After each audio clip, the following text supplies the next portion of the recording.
இப்போ இதில் அக்கீதாவுடைய அம்சங்களில் நம்ம ஏற்கனவே பார்த்த ஒரு தலைப்பு வாரியாக ஒரு சுருக்கத்தை நான் சொல்லிக்கொள்கிறேன்.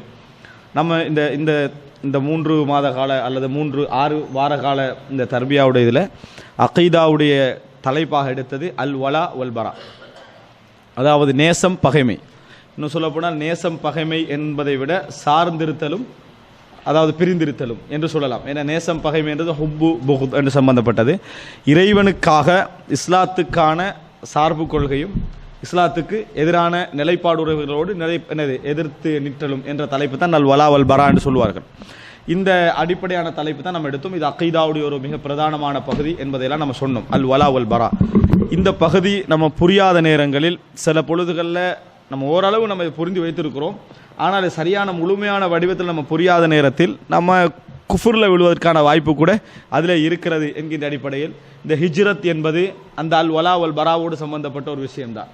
அதே போல் நம்ம ஒரு குஃபருடைய நாட்டில் இருத்தல், இஸ்லாமிய நாட்டில் இருத்தல், சிறுபான்மை பெரும்பான்மை இதெல்லாம் இதோடு சம்பந்தப்பட்டது, அந்த பகுதிகளோடு சம்பந்தப்பட்டதுதான் என்பதை நம்ம படிப்பதற்காக தலை போட்டோம். அதில் ஆரம்பமாக அல் வலா வல் பரா என்றால் என்ன என்ற பகுதியை என்ன செய்தோம் பார்த்தோம் முதல் கட்டமாக. இரண்டாவதாக அதாவது பிதத்துவாதிகளில் நம்ம எப்படி நடந்து கொள்ளணும் என்றால் நேசம் பகைமை என்பதும் அங்கே உண்டாகுது. பிரிந்திருத்தல் சேர்ந்திருத்தல் என்ற பகுதி அங்கே பிதத் விஷயத்திலே உண்டாகிறது. காரணம், மார்க்கத்தில் புதிதான விஷயங்களை உருவாக்கினவர்கள் ஏதோ ஒரு வகையில் மார்க்கத்தோடு என்ன செய்கிறாங்க, முரண்படுறாங்க. அப்போ முரண்படக்கூடியவர்கள் மார்க்க சிந்தனையோடு முரண்பட்டாலும் கூட அவங்களோடு நம்ம எப்படி நடந்து கொள்ளணும் என்கின்ற ஒரு நிலைப்பாடு என்ன செய்கிறது இருக்கிறது. அது சம்பந்தமாக நம்ம என்ன செய்தோம் பார்த்தோம். மார்க்கத்துக்காக சேர்தல், மார்க்கத்துக்காக பிரிதல் என்ற அம்சம் தானே. அப்போ அதனால் அவர்களோடு எப்படி இருக்க வேண்டும் என்ற ஒரு பகுதி பார்த்தோம். மூன்றாவது பகுதியாக அதாவது ஒரு சில விஷயங்கள் பார்த்தோம். அது என்னன்னு சொன்னால் 2 அம்சங்களை உள்ளடக்கி பார்த்தோம். மூன்றாவது பகுதியாக அதாவது காஃபிர்களுடைய வகைகள், அவங்க யார் யார், ஹர்பியூன்கள் யார், ஜிம்மியூன்கள் என்பவர்கள் யார், அதே போல் முஸ்தமனூன்கள் என்பவர்கள் யார், இது போன்ற விஷயங்கள் நாம் என்ன செய்தோம் பார்த்தோம். காஃபிர்களுடைய பகுதிகளில் இவர்கள் அதை முஆஹதுன் யார், இப்படி 4 பகுதிகளாக என்ன செய்தோம் காஃபிர்கள் விஷயத்தில் நம்ம பார்த்தோம். அதில் தொடர்லையே ஒரு செய்தியை நம்ம தொடர்ந்து பார்த்தோம். என்னென்னு சொன்னால் அதே 3ஆம் வாரங்களிலே அதாவது காஃபிர்களுடைய விஷயத்தில் நாம் எப்படி நடந்து கொள்ள வேண்டும், எது எல்லாம் குஃபுர் அல்லாமல் அதாவது நேசித்து நடத்தல், பகைத்து நடத்தல், குஃபுரோடு இருக்கின்றவர்களோடு எப்பொழுதும் ஒரு பகைமை இருக்க வேண்டும், அதை நம்ம பார்த்தோம். அவங்களுக்கு எல்லாம் ஒரு பகைமை இருக்கிறது. இந்த பகைமைக்கு எதிராக நம்ம நேசமாக நடந்து கொண்டால் 2 விதமான நேசங்கள் இருக்குது. ஒன்று இஸ்லாத்தை விட்டு வெளியேற்றாது ஆனால் பெரும்பாவம், இஸ்லாத்தை விட்டு வெளியேற்றாது ஆனால் பெரும்பாவம். இன்னொன்று இஸ்லாத்தை விட்டு வெளியேற்றும். நம்ம இஸ்லாத்தை விட்டு வெளியேற்றாத ஆனால் பெரும்பாவங்களாக இருக்கக்கூடிய பட்டியல் ஒரு பட்டியல் என்ன செய்தோம் நம்ம பார்த்தோம். அதாவது காஃபிர்களோடு நம்ம எப்படி நடந்து கொள்ளுதல் என்ற விஷயத்தில் இப்படியெல்லாம் நம்ம நடந்து கொண்டோம் என்று சொன்னால் அது எதை குறிக்கும், இஸ்லாத்தை விட்டு வெளியேற்றாது விட்டாலும் கூட அது பெரும்பாவமாக என்ன செய்யும் கருதப்படும். அதுக்கு ஒரு உதாரணம் சொன்னோம், ஹாத்திப் பின் அபி பல்தாவுடைய சம்பவம். பல செய்திகள் சொன்னோம், ஞாபகத்துக்கு நான் சொல்கிறேன். ஏன்னா நீங்கள் அதை சொல்லக்குள்ள உங்களுக்கு யோசிப்பு அந்த 10ல் ஒன்றும் ஞாபகம் வராது. அதனால ஹாத்திப் பின் அபி பல்தாவை என்ன செய்கிறேன் ஞாபகப்படுத்துகிறேன். ஹாத்திப் பின் அபி பல்தா என்ன செய்தார், காஃபிர்களோடு ஒரு நேசம் வச்சார். அந்த இடத்துல ரசூலுல்லாஹ் மக்கா வெற்றிக்கு போகிறார். அந்த செய்தியை என்ன செஞ்சார், கொண்டு போய் அவங்கள்ட்ட கொடுத்துட்டாரு. அப்போ கொடுத்தால் அது பெரும் பாவம். இந்த இடத்துல அவர் என்ன செய்கிறார், இஸ்லாத்துக்கு எதிராக ஒரு வலா வைக்கிறார், யாரோட, குஃபார்களோட ஒரு தொடர்பு வைக்கிறார். அப்போ இது என்ன செய்யும், பெரும் பாவம். ஆனால் இஸ்லாத்தை விட்டு வெளியேற்றுமா என்று கேட்டால் இஸ்லாத்தை விட்டு என்ன செய்யாது, வெளியேற்றாது. காரணம், அவர் அந்த வேலையை செஞ்சது இஸ்லாத்தில் உள்ள வெறுப்பாளே இல்லை, தனது சொந்த லாபங்களுக்காக என்ன செஞ்சாரு. அது பெரும் பாவம் தான், ஆனால் இஸ்லாத்தை விட்டு என்ன செய்யாது, வெளியேற்றாது. இப்படி இஸ்லாத்தை விட்டு வெளியேற்றாத அல் வலா வல் பரா என்ற ஒரு பகுதி என்ன செய்தோம் பார்த்தோம். அதுக்கு அடுத்த தொடரில் அதாவது சென்ற கடைசி வாரமாக காஃபிர்களோடு நம்ம எதெல்லாம் நடந்து கொள்ளலாம், எப்படியெல்லாம் என்ன செய்யலாம், நடந்து கொள்ள அனுமதி உண்டு என்ற பகுதியை பார்த்து அதோடு தான் என்ன செய்தோம் அந்த பகுதி நிறுத்தப்பட்டது. இன்ஷா அல்லாஹ் இன்றைக்கு அந்த அவருடைய மற்ற பகுதி என்ன செஞ்சுருவோம் நம்ம பார்த்துட்டு அது கடைசி பகுதி எல்லாம் அல் வலா வல் பரா என்ற பகுதிக்குள்ளே வரக்கூடிய அம்சம். நம்ம ஒரு தலைப்பு வாரியாக மீட்டிங் என்று நம்ம எதுக்குள்ளே இருக்கிறோம் என்பதை தெரிந்து கொள்வதற்காக. அதில் நம்ம கடைசியாக எதை நம்ம பார்த்தோம் என்று சொன்னால் அதாவது கிட்டத்தட்ட 14 விஷயங்கள் அந்த காஃபிர்களோடு இதெல்லாம் நம்ம நடந்து கொள்ளலாம் அப்படின்ற பட்டியலில் 14 விஷயங்கள். அதில் 12 வரைக்கும் அதாவது 12 வரைக்கும் என்ன செஞ்சுக்குது பார்க்கப்பட்டிருக்கு. அடுத்த 2ஓட அடுத்த பகுதிக்கு நம்ம போகலாம். என்ன அந்த 14 விஷயங்கள் ஒரு சுருக்கமாக இந்த இடத்துல சொல்லிடுறேன். எப்படின்னு சொன்னால் அதாவது ஒரு முஸ்லிமுக்கு எதிராக இஸ்லாத்துக்கு எதிராக இல்லாமல் இருக்கக்கூடிய மாதிரியான விஷயங்களில் அவர்களை கூலிக்கு அமர்த்தி நம்ம என்ன செய்யலாம், வேலை வாங்குறது. கூலிக்கு எப்படி ஒரு முஸ்லீமை நம்ம யூஸ் பண்ணுறோமோ அதே மாதிரி நம்ம கூலிக்கு அவர்களை வேலைக்கு அமர்த்துவது மார்க்கத்துக்கு முரணானது அல்ல. அதே போல் காஃபிர்களில் யாரெல்லாம் தேவைப்பட்டவங்க இருக்கிறாங்க, கஷ்டப்பட்டவங்க இருக்கிறாங்க, ஏழைகள் இருக்கிறாங்க, அவங்களுக்கு உதவுவது என்ன செய்யாது, அவர்களை மார்க்கத்துக்கு எதிரானவர்களோடு நேசம் வைத்தல் என்ற பட்டியலுக்குள்ள என்ன செய்யாது, அது வராது, பெரும்பாவமாக வராது, நன்மையாகத்தான் என்ன செய்யும், அமையும். அதுபோல அவர்களுக்கு அன்பளிப்பு நம்ம கொடுக்கலாம், அன்பளிப்பு கொடுப்பதில் அவர்களுக்கு தவறு கிடையாது. விரிவாக பார்க்கப்பட்டது, தலைப்பு வாரியாக வாசிட்டு போறேன். அடுத்ததாக விருந்தாளியாக இறங்குற நேரத்தில் அவர் விருந்தாளி என்ற அடிப்படையில் அவர் கண்ணியப்படுத்துறது, அவர் முஸ்லீம் அல்ல எனவே கண்ணியப்படுத்தக்கூடாது என்றதெல்லாம் இல்லை. விருந்தாளியாக என்ன செய்யலாம், அவரை கண்ணியப்படுத்தலாம். இப்போ இதெல்லாம் நம்ம சரியாக புரிஞ்சுக்கணும். இஸ்லாத்திற்கான நேசம், இஸ்லாத்துக்கான பகைமை என்பதில் இஸ்லாத்துக்காக பகைத்திருப்பவரோடும் வீட்டுக்கு வந்தால் விருந்தாளியாக கவனிக்கிறது பகைமைக்கு முரணானது அல்ல. அதான் சொல்ல வருது, பகைமைக்கு முரணானது அல்ல. அதே போல அவர் சாப்பாடுக்கு அழைத்தால், உணவுக்கு அழைத்தால் நம்ம அதில் ஒரு நல்ல ஒரு மஸ்லஹா நலவிரிக்குமா இருந்தால் போகலாம். ரசூல் ஸல்லல்லாஹு அலைஹி வஸல்லம் செஞ்சாங்க, காஃபிர்களுடைய உணவு அழைப்புகளுக்கும் போனார்கள் என்ற செய்தி. ஆறாவதாக அதாவது உலக விஷயங்கள்ல அவங்களோட டீல் பண்ணுவதில் தவறு கிடையாது. பிசினஸ் விஷயங்கள் அந்த மாதிரி விஷயங்கள் அவர்களோடு அதாவது நடந்து கொள்வது தவறு கிடையாது. ரசூல் ஸல்லல்லாஹு அலைஹி வஸல்லம் அவங்களே அடைமானம் என்ன செஞ்சுக்கிறாங்க, வைத்திருக்கிறார்கள். அதே போல அஹ்லுல் கிதாபுடையவர்களை திருமணம் முடிக்கலாம், வேதக்கார பெண்மணிகளை திருமணம் முடிக்கலாம். அது பல நிபந்தனைகளோடு என்ன செஞ்சது, பேசப்பட்டது. அடுத்ததாக எட்டாவதாக அதாவது முஸ்லிம்களுக்கு எதிராக நடக்கக்கூடிய ஒரு யுத்தத்தில் அந்த யுத்தத்தில் சம்பந்தப்படாத காஃபிர்களை கொண்டு நம்ம உதவி எடுக்கலாம். ஆனால் அதுக்கு 2 நிபந்தனை இருக்குது. அந்த மாதிரி 2 நிபந்தனை. இப்போ காஃபிர்களுக்கு எதிரான யுத்தம், அதே நேரம் காஃபிர்களையே நம்ம உதவிக்கு எடுக்கலாம், அவங்களோட சம்பந்தப்படவில்லை என்று சொன்னால் எப்படி உதவிக்கு எடுக்கலாம்னா 2 நிபந்தனை. அவங்களுக்கு உதவிக்கு எடுத்தே ஆக வேண்டும் என்ற நிர்பந்தம் எங்களில் இருந்தால், இரண்டாவது அவர்கள் சதி செய்ய மாட்டார்கள் என்ற 100% நம்பிக்கை எங்களிடத்தில் இருந்தால், அப்படி என்ற பகுதியோடு நம்ம அதை பார்த்தோம். 9வதாக ஒரு காஃபிரான வைத்தியர் இடத்துல மருத்துவம் செய்ய போவது என்ன செய்யாது, இதோட முரண்படாது, தாராளமாக என்ன செய்யலாம், போகலாம், அதுக்கும் இதுக்கும் எந்த முரணும் கிடையாது. அதே போல காஃபிர்கள் யாரெல்லாம் இஸ்லாத்துக்கு வருவதற்கு வாய்ப்புள்ள மனோநிலையில் இருக்கிறார்களோ அவர்களுக்கு தர்மம் செய்வதில், அவர்களுக்கு ஜக்காத்து கொடுப்பதில் எந்த விதமான ஜக்காத்தை கொண்டு தர்மம் இல்லை, ஜக்காத்தை கொண்டு போய் கொடுப்பதில் எந்த விதமான தடையும் இல்லை. அதே போன்று காஃபிர்களோடு வியாபாரத்தில் பங்குதாரராக ஆகுவதில் என்னது முஷாரக்கா, காஃபிர்களோடு வியாபாரத்தில் பங்குதாரராக ஆகுவதில் எந்த பிரச்சனையும் இல்லை. அடுத்ததாக 12வதாக காஃபிர்கள் தரக்கூடிய அன்பளிப்புகள் என்ன செய்யலாம், அதில் வாங்கலாம். அதில் ஒரு முஸ்லீம் கேவலப்படுகின்ற தன்மை இல்லாது விட்டார், அவர் அன்பளிப்பு தாரா அதை வாங்கினால் முஸ்லீம் என்ன செய்யும், கேவலப்படக்கூடிய ஒரு நிலைமை இருக்குமாக இருந்தால் என்ன செய்யக்கூடாது, வாங்கக்கூடாது. இல்லாத ஒரு நிலைமையாக இருந்தால் அவங்களோட அன்பளிப்புகளை வாங்குவதில் தவறு இல்லை. இதுவரைக்கும் தான் நம்ம என்ன செய்தோம், கடந்த வகுப்பில் நடந்த அக்கீதா பாடத்தில், அது அஜ்மல் அப்பாசி மௌலை எடுத்த பகுதி, அதில் நம்ம அது வரைக்கும் தான் நம்ம 12 வரைக்கும் தான் என்ன செய்தோம், நம்ம பார்த்தோம். இப்போ அடுத்ததாக எஞ்சி இருக்கக்கூடிய 2 பகுதியும் காஃபிர்களோடு நம்ம நடந்து கொள்வது, இது ஒரு நாளும் இஸ்லாத்துக்காக நாங்கள் அவர்களை பகைத்திருத்தலுக்கு முரணாக என்ன செய்யாது, அமையாது என்பதில் 13வது பகுதி, ஒரு முஸ்லீம் ஒரு காஃபிரிடத்தில் வேலை செய்வது கூட என்னது தடை கிடையாது, தாராளமாக என்ன செய்யலாம், ஒரு காஃபிரிடத்தில் ஒரு முஸ்லீம் வேலை செய்யலாம், அதில் அதாவது எந்த விதமான தவறு கிடையாது. ஆனால் இதில் அதாவது ஒரு விஷயம் ஒரு பதிவு செஞ்சுக்கிறாரு, இது ஆய்வுக்குட்படுத்தப்பட வேண்டிய விஷயம், அது எந்த அளவுக்கு அதாவது சரி அப்படி பிழை என்பது இன்னைக்கு சொல்ல முடியாத இருக்க, கொஞ்சம் தேட நிறையாது, நான் தேட இல்லை. என்னன்னு சொன்னால் வயஜூஸ் அயஅமல ஃபி அமலின் யுதீருஹு பஅதுல் குஃபார், காஃபிர்களில் ஒரு சிலர் நிர்வகிக்கக்கூடிய விஷயங்களில் இவர் அதில் ஒரு போய் வேலை செய்வதில் தடை கிடையாது சொல்லிட்டு சொல்கிறாரு. லாக்கின் ஆனால் கூடாது, லா யஜூஸ் அயஅமல ஃபி ஹிதுமத்தில் காஃபிர ஷக்ஸியா, ஒரு காஃபிருடைய பர்சனல் வேலைகள் செய்கிற இடத்துக்கு ஒரு முஸ்லீம் என்ன செய்யக்கூடாது, போகக்கூடாது என்றார். உதாரணம் சொல்றாரு, க தபுகை தஆமிஹி, சமையல்காரராக வேலை செய்தல். ஒருத்தருக்கு ஒரு கம்பெனி வைக்கல, ஒரு காஃபிர் இருக்கிறாரு, அவரோட வீட்டில் வேறு என்ன செய்கிறாரு, சமையல்காரராக என்ன செய்கிறாரு, வேலை செய்கிறார். வ கஸ்லி சியாபிஹி, அவருடைய ட்ரெஸ் கழுவுறவராக என்ன செய்கிறாரு, வேலை செய்கிறாரு. ஏனென்று சொன்னால் ஒரு முஸ்லீம் ஒரு ஈமானை சுமந்தவன் ஒரு குஃபருடைய இடத்துல ஒரு தனிப்பட்ட ஒத்தண்ட போய் தன்னுடைய ஈமானுக்கு மத்தியில் லிமா ஃபி தாலிக மின் இத்லாலி நஃப்ஸிஹி லஹு, தன்னைத்தானே கேவலப்படுத்திக் கொள்ளக்கூடிய ஒரு தன்மை அந்த இடத்துல என்ன செய்கிறது இருக்கிறது, அப்படி என்கின்ற ஒரு பகுதி என்ன செய்கிறாரு, அதில் பதிவு செஞ்சிருக்கிறாரு. அது அல்லாஹு ஆலம், இது எந்த அளவில் என்னது சரியாக இருக்கும் என்பது ஒரு நான் அது குறிப்பாக சொல்லிக்கிறேன். ஏன்னா இதில் நான் நஃபி செய்வதற்கோ இல்லை அப்படின்னு 100% மறுத்து விடுவதற்கோ ஏற்றுக்கொள்வதற்கோ ஒரு ஆய்வு ஒன்று என்ன செய்யணும், மேலோட்டமாக பார்த்து நம்ம எதை மறுத்துறையில, அது கொஞ்சம் ஒரு தனிப்பட்ட ரீதியான ஒரு ஆய்வுக்குட்படுத்தப்பட்டு தான் சொல்லப்பட வேண்டிய விஷயம். ஆனால் உதாரணம் அவர் போட்டிக்கிறார், இந்த உதாரணம் போடாமல் சொல்லியிருந்தா ஓகே. ஒரு முஸ்லீம் தன்னைத்தானே காவிரிடத்தில் கேவலப்படுத்துகின்ற அமைப்பிலான வேலைகள் என்ன செய்யக்கூடாது, செய்யக்கூடாதுன்னு போட்டிருந்தா அது சரி, அந்த வசனம் சரி.